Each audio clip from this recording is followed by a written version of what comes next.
Num canto discreto ao norte de Israel, entre colinas suaves e fileiras de vinhas que pareciam riscar a terra como linhas de uma história antiga, existia um vilarejo pequeno, pouco lembrado, daqueles que quase não aparecem em mapas. Ali ficava Gat-Hefer. Era um lugar simples, de chão batido, casas modestas e vida marcada pelo ritmo das estações. Foi nesse cenário comum, sem grandiosidade, que nasceu Jonas, filho de Amitai. Desde menino ele cresceu ouvindo relatos sobre homens que pareciam maiores do que a própria vida, Moisés abrindo caminho no meio das águas, Elias enfrentando reis e ídolos, Eliseu realizando sinais que deixavam o povo em reverência. Essas narrativas corriam de boca em boca e enchiam o imaginário de quem as escutava, como se a fé fosse um fogo capaz de iluminar qualquer noite. Jonas, porém, não tinha a postura dos heróis das histórias. Enquanto alguns jovens sonhavam com batalhas e feitos memoráveis, ele preferia observar em silêncio. Era do tipo que guardava perguntas por dentro e pensava 2 vezes antes de agir. Seu olhar era atento, mas sua presença não chamava atenção. Com o passar do tempo, ele se acostumou com a rotina do vilarejo, o trabalho, o vento que vinha das colinas, as conversas na porta de casa, o céu mudando de cor em cada estação. A vida parecia seguir um roteiro previsível, e talvez fosse isso que o deixasse confortável. Até que, devagar, algo começou a perturbar o coração dele por dentro, como se uma inquietação invisível criasse raízes onde antes existia calma. No início, Jonas tentou tratar aquilo como um sentimento passageiro. Um aperto no peito, um peso estranho que aparecia sem motivo. Ele atribuía ao cansaço, às preocupações comuns, às incertezas que todo mundo enfrenta. Mas a sensação não sumia. Pelo contrário, crescia. Era como uma brisa que começa suave e, sem aviso, se transforma em vento insistente, empurrando a alma na direção de alguma coisa que a mente ainda não entende. Jonas percebia que não era apenas ansiedade humana, havia algo diferente, algo que vinha de outro lugar. E então, num dia comum, enquanto a vida seguia como sempre, o que antes era apenas incômodo se tornou clareza, uma voz. Direta, firme, impossível de confundir. Deus estava chamando Jonas. Não era um chamado confortável. Não era para ficar em casa orientando vizinhos, nem para visitar o templo e repetir palavras conhecidas. A ordem atravessava limites e quebrava o mapa mental dele. Deus queria que Jonas saísse de sua terra, passasse por fronteiras e fosse até uma cidade estrangeira, uma potência inimiga. O destino tinha um nome que causava arrepio só de ser pronunciado: Nínive. Jonas conhecia as histórias.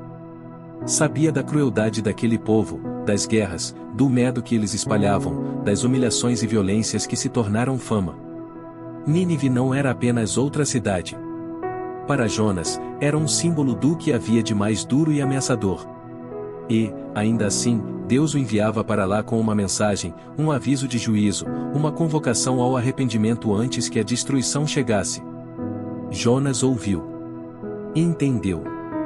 Mas não aceitou. A ordem de Deus era clara, e a recusa também era.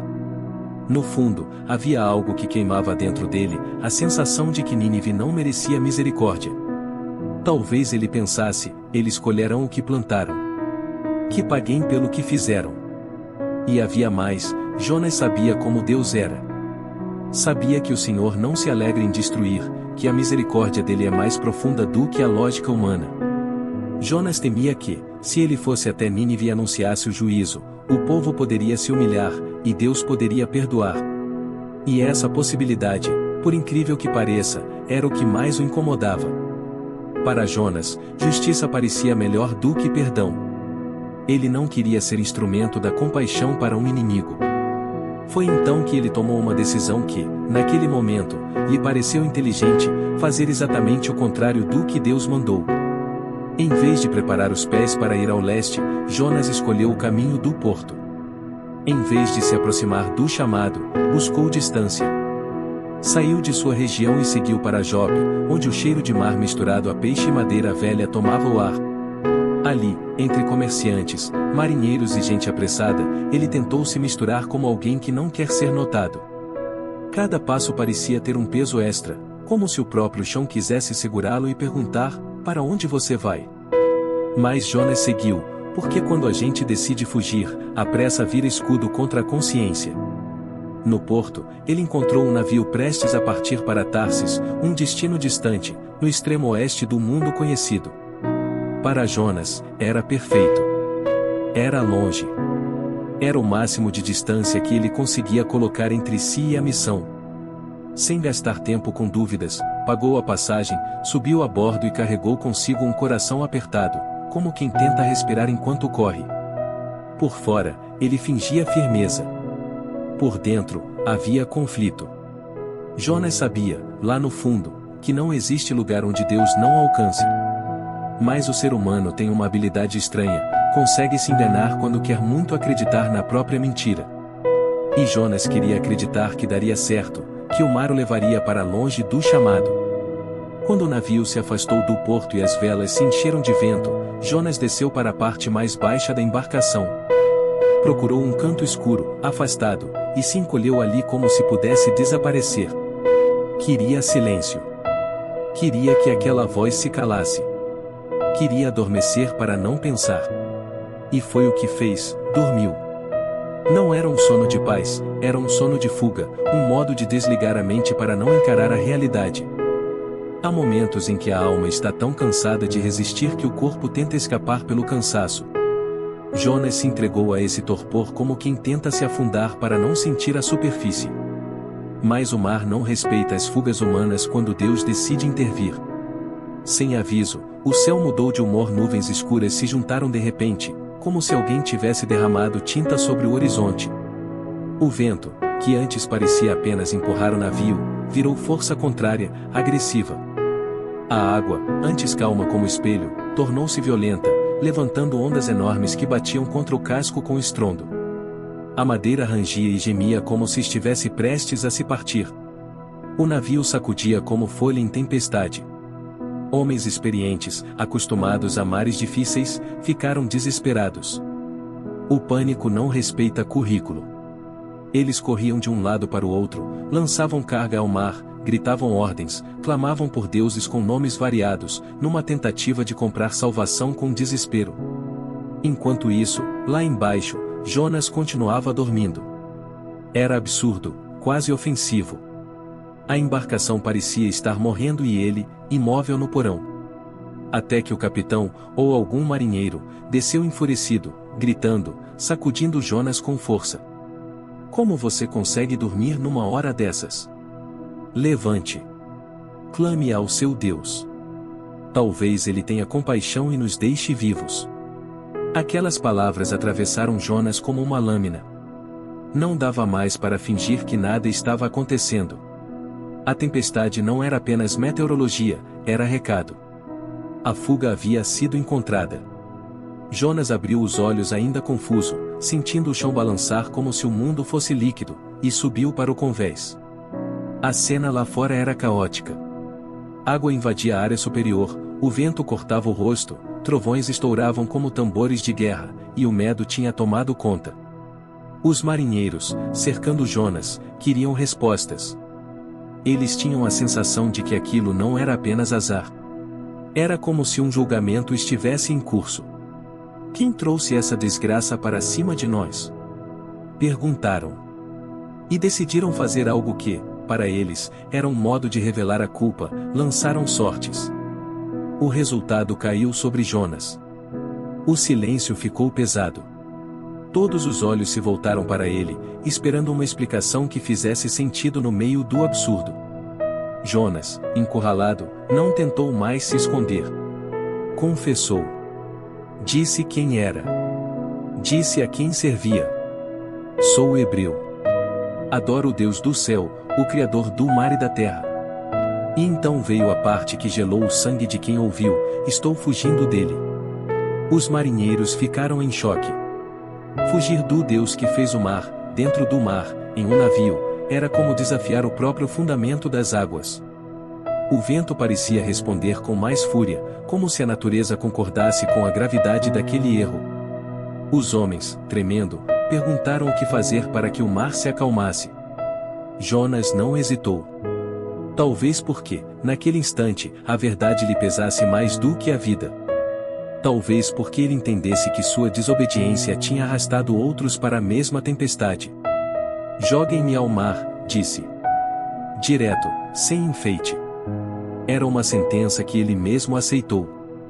Os marinheiros, porém, não quiseram fazer isso de imediato. Tentaram remar com força, buscar terra, lutar contra as ondas. Mas o mar não recuava. Era como se a tempestade tivesse um alvo específico. E, por mais que o coração humano tente evitar o que é duro, chega um momento em que não há alternativa. Eles oraram ao Deus de Jonas, o Deus que até então não conheciam, pedindo que não fossem considerados culpados pelo sangue daquele homem. E então o lançaram às águas. No instante em que o corpo de Jonas tocou o mar, algo inacreditável aconteceu, o caos cessou. O vento calou. As ondas abaixaram. O mar ficou quieto, como se alguém tivesse ordenado silêncio. Os marinheiros, atônitos, perceberam que haviam testemunhado algo muito maior do que uma coincidência. Ali, no meio do mar, eles reconheceram que o Deus de Jonas era real, soberano e temível. Enquanto isso, Jonas afundava.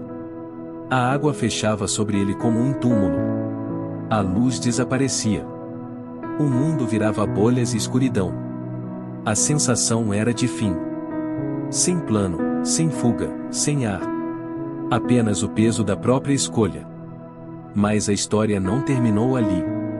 Quando Jonas já não esperava nada além da morte, Deus escreveu uma linha que ninguém imaginaria. Das profundezas, surgiu um grande peixe, uma criatura enorme, e engoliu Jonas inteiro. Não foi um resgate confortável, foi um aprisionamento vivo. Ainda assim, era salvação.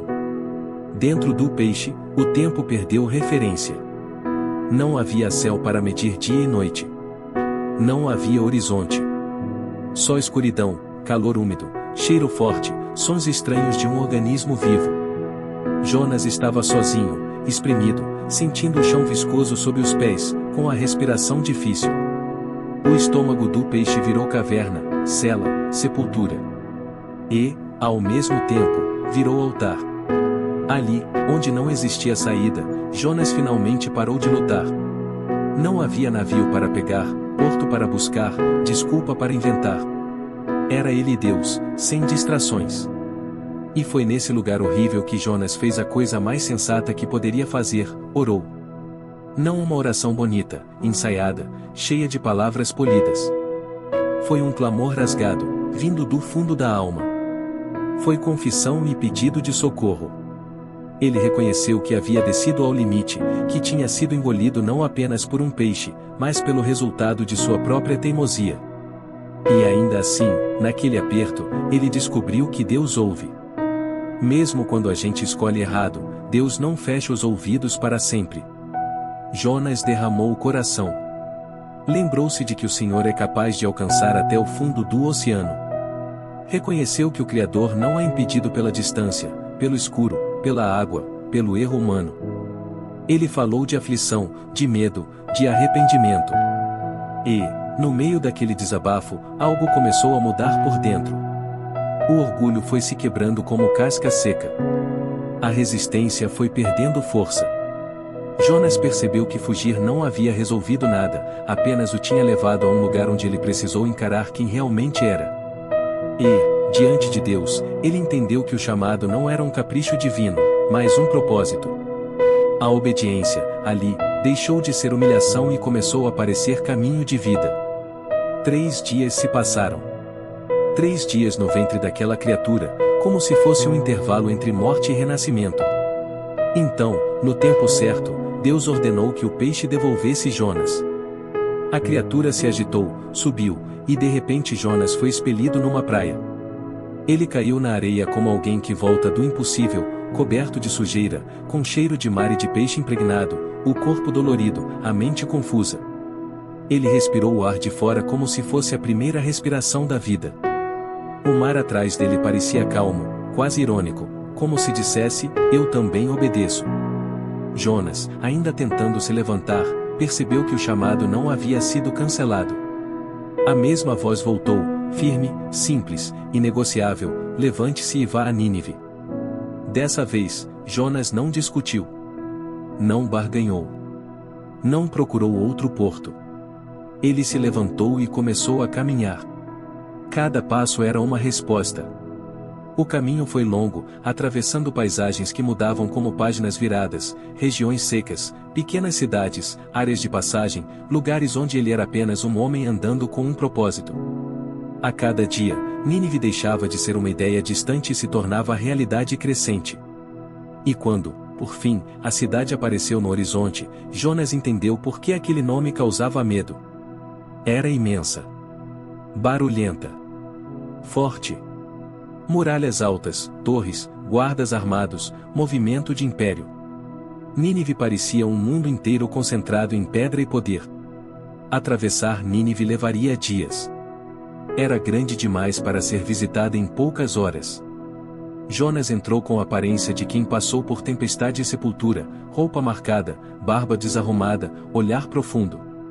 Ele não era um diplomata, nem um comerciante, nem um turista. Era um mensageiro. E sua mensagem não tinha adorno. No primeiro dia, ele levantou a voz em meio ao povo e anunciou algo que cortou o ar: em 40 dias, Nínive seria destruída. Não prometeu prosperidade. Não ofereceu milagres. Não tentou agradar. Apenas trouxe a palavra como um golpe de realidade. E o mais surpreendente é que a cidade ouviu. No começo, foi espanto e murmúrio. Quem era aquele estrangeiro? De onde veio? Por que falava assim? Mas as palavras tinham um peso estranho, como se carregassem autoridade além do homem.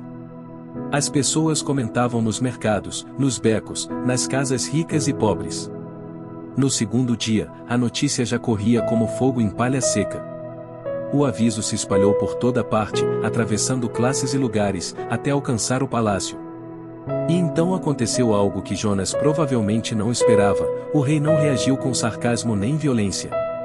Ele se levantou do trono. Tirou as vestes de honra. Vestiu pano de saco. Sentou-se na cinza. Era um gesto de humilhação pública, como se dissesse: eu também preciso ouvir. O rei decretou um jejum coletivo. Homens e mulheres, crianças e idosos. Ninguém ficou de fora. Até os animais foram incluídos no sinal de quebrantamento. Era um tipo de arrependimento que paralisou a cidade. As ruas, antes cheias de pressa, ficaram mais silenciosas. O comércio diminuiu. Risos se calaram. Em vez de brigas, orações. Em vez de orgulho, choro. As pessoas se cobriam de cinza, confessavam erros, pediam misericórdia. Nínive, conhecida pela dureza, estava se dobrando. Era como se o coração do império tivesse sido tocado por um temor diferente, não o medo de um inimigo humano, mas o reconhecimento de um Deus maior. De longe, Jonas observava tudo. Ele se afastou e subiu numa colina, como quem quer ver o que vai acontecer no final. E ali aparece a verdade incômoda: Jonas não estava celebrando o arrependimento de Nínive. Ele estava esperando a destruição. No íntimo, ele desejava que o fogo caísse, que a justiça fosse executada, que a cidade pagasse pelo que havia feito. Talvez ele não dissesse isso em voz alta, mas sua expectativa denunciava o coração. Jonas queria o resultado que ele considerava justo, não o resultado que revelava misericórdia. E Deus viu o arrependimento do povo. Viu que não era teatro, nem apenas medo momentâneo. Havia mudança real, abandono de caminhos maus, humildade sincera. E então Deus fez o que Jonas temia desde o início: não destruiu a cidade. Concedeu perdão. Suspendeu o juízo. A misericórdia venceu. Para muitos, isso seria motivo de alegria. Para Jonas, foi combustível de raiva. O profeta explodiu por dentro e por fora. Ele reclamou com Deus como alguém que se sente traído: eu sabia. Eu sabia que o Senhor é bondoso e compassivo, tardio em irar-se, cheio de amor. O que deveria soar como louvor virou acusação, como se Jonas dissesse: tu perdoa com facilidade demais. O choque é que Jonas estava indignado com a mesma graça que o tinha salvado. Ele recebeu segunda chance no fundo do mar, mas não queria que outros recebessem chance alguma. A misericórdia, Quando é para nós, parece maravilhosa. Quando alcança quem a gente odeia, parece injusta. Jonas saiu dali enfurecido, foi para outro ponto alto e montou um abrigo improvisado, uma espécie de sombra pobre para se proteger do sol. Sentou-se e esperou, como se ainda houvesse a esperança de que Deus mudasse de ideia e destruísse Nínive mesmo assim. O sol ardia, o calor castigava, e Jonas parecia carregar uma fornalha dentro do peito. Então Deus ensinou Jonas de um jeito que ele jamais esqueceria. Sem alarde, uma planta cresceu perto dele, rápida, com folhas largas, oferecendo uma sombra perfeita. Foi alívio imediato. O corpo descansou, a cabeça parou de queimar tanto, e Jonas, pela primeira vez em muito tempo, sentiu um tipo de conforto. Ele ficou feliz por causa da planta. A alegria dele não vinha de um povo salvo, mas de uma sombra que aliviava o calor. Ainda assim, ele relaxou. A planta virou para Jonas um pequeno refúgio, uma gentileza no meio do desconforto. Mas a lição não estava completa. Naquela noite, um verme apareceu e roeu a planta por dentro. Não houve barulho, não houve drama, apenas um processo silencioso que matou a planta rapidamente. Quando o sol nasceu, a sombra tinha acabado. A planta estava murcha, caída, seca. O vento quente batia no rosto de Jonas como uma bofetada constante. E a raiva que já existia voltou multiplicada. Jonas, sufocado pelo calor e pela frustração, gritou: "É melhor morrer do que viver assim." Ele estava no limite, e por mais exagerada que pareça a reação, ela revela algo real: o coração dele estava fora de lugar. Deus então falou com Jonas, não com grito, mas com pergunta. E perguntas divinas têm um poder estranho, elas iluminam o que a gente tenta esconder. Você acha certo ficar tão irritado por causa da planta? Jonas respondeu com teimosia, como alguém que quer ter razão mesmo quando sabe que não tem: "Acho. Estou com raiva a ponto de morrer." Ele se agarrava ao próprio ressentimento como se aquilo fosse identidade. E Deus, com calma, trouxe a comparação que desmonta o orgulho: "Você tem pena de uma planta que não plantou, que não cuidou, que nasceu num dia e morreu no outro. E eu não teria compaixão de Nínive?" Deus colocou diante de Jonas o valor de vidas humanas. Ali havia mais de 120.000 pessoas, gente com histórias, famílias, crianças pequenas, idosos, gente ignorante, gente ferida, gente culpada, gente capaz de mudar. E Deus ainda citou até os animais, mostrando que seu cuidado alcança a criação inteira. Jonas enxergava inimigos. Deus enxergava seres humanos. Jonas queria punição imediata. Deus queria transformação. Jonas chorava uma planta. Deus se importava com uma cidade. O contraste era tão claro que doía. Era como se Deus colocasse um espelho diante do profeta e dissesse: "Olhe para você. Veja o que você ama. Veja o que você despreza." E é aí que a narrativa termina de um jeito estranho, sem um final feliz clássico. Não há registro de Jonas pedindo desculpa. Não há frase dizendo que ele mudou e virou o exemplo perfeito. O texto para como se deixasse uma porta entreaberta. Deus faz a pergunta, e Jonas fica em silêncio. Esse silêncio fala alto. Porque o foco não é apenas o destino de Jonas, mas o efeito da pergunta sobre o coração dele, se sobre o nosso. A história termina sem amarrar tudo justamente para nos obrigar a continuar pensando. O que Jonas respondeu? Ele desceu do morro transformado? Ele voltou para casa refletindo? Ele permaneceu preso na própria amargura? A Escritura não descreve. E, ainda assim, existe um detalhe que faz muita gente refletir: alguém contou essa história com riqueza de detalhes, inclusive os sentimentos de Jonas, suas falas, seus pensamentos, sua raiva, seu incômodo. Como saber tanta coisa íntima? Muitos acreditam que o próprio Jonas, depois, registrou tudo, como confissão honesta. Talvez ele tenha escrito não para se engrandecer, mas para se expor. Porque não é simples admitir quando a gente erra. Não é confortável revelar que um profeta também pode ser pequeno por dentro. Mas justamente por isso a história é tão poderosa, ela não romantiza o mensageiro. Mostra o homem de carne e osso, com fé e falhas, chamado e resistência, obediência e orgulho. Talvez Jonas tenha entendido, ainda que lentamente, que Deus não se limita ao nosso senso de merecimento. O Senhor não opera conforme nossas contas. Ele não distribui graça como quem distribui prêmio para os bons, mas como pai que busca recuperar o que estava perdido. Jonas queria que a justiça servisse como espada. Deus mostrou que a misericórdia também pode ser justiça, porque oferece chance de mudança antes do fim. E essa é uma lição difícil, principalmente para quem já se considera do lado certo. Às vezes, quem mais precisa aprender sobre compaixão não é quem está longe de Deus, mas quem acha que está perto demais para ser confrontado. No fundo, a história de Jonas é sobre chamado. Sobre o que fazemos quando Deus nos empurra para fora da zona de conforto. É sobre quando o Senhor nos manda amar quem a gente não quer amar, perdoar quem a gente não quer perdoar, falar com quem a gente preferia evitar. Jonas tentou fugir porque a missão mexia com seu senso de justiça e com seus rancores. Mas Deus não desistiu. Usou vento, mar, tempestade, sorte, um peixe, areia, uma planta e até um verme. Tudo virou ferramenta para formar o coração de um homem. Deus não estava apenas tentando salvar Nínive, estava tentando salvar Jonas de Jonas. E aqui a história deixa de ser apenas antiga e começa a ser atual. Porque quantas vezes nós também já fomos Jonas? Quantas vezes ouvimos uma direção certa e, mesmo assim, escolhemos o caminho oposto? Quantas vezes tentamos nos esconder, disfarçar, dormir, esquecer, como se o silêncio apagasse a verdade?